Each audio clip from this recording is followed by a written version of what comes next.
Whether you're a digital artist or an up-and-coming YouTuber, inspiration can sometimes be something that's tough to find. In this video, I'm going to share with you my 5 tips on how you can find your inspiration and beat burnout. Number 1 is sites and apps. I have main ones I tend to use. The first is Pinterest. Mainly artists and designers upload their unbelievable content here, and it's often a huge spark of creativity. As you tend to use the app, the home screen of the app will also start to learn what you do and do not like based on what you search for.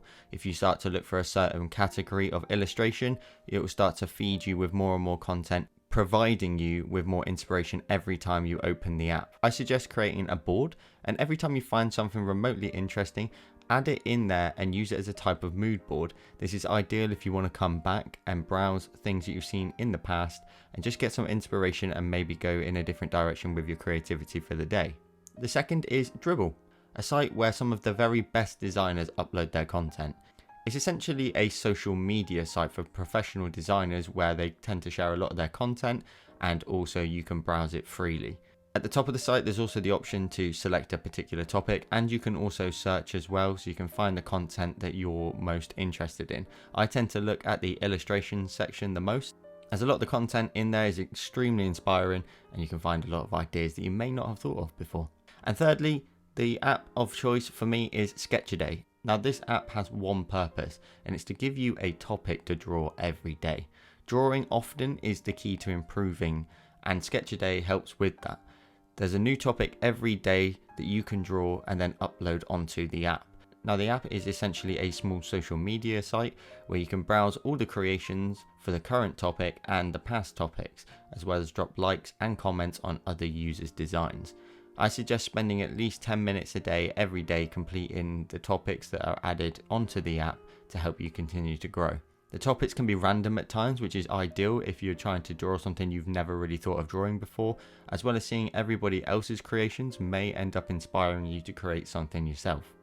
Point number 2 is search terms. What do I mean by search terms? Sometimes it's hard to find the content that you want to find on the web. Searching for the correct terms can help find designs in areas you love. Entering landscape illustration, for example, will bring up the right type of content to browse, whether it'll be on Pinterest or Google. Other terms such as digital art and digital illustration can help find you content that is very relatable when it comes to Procreate.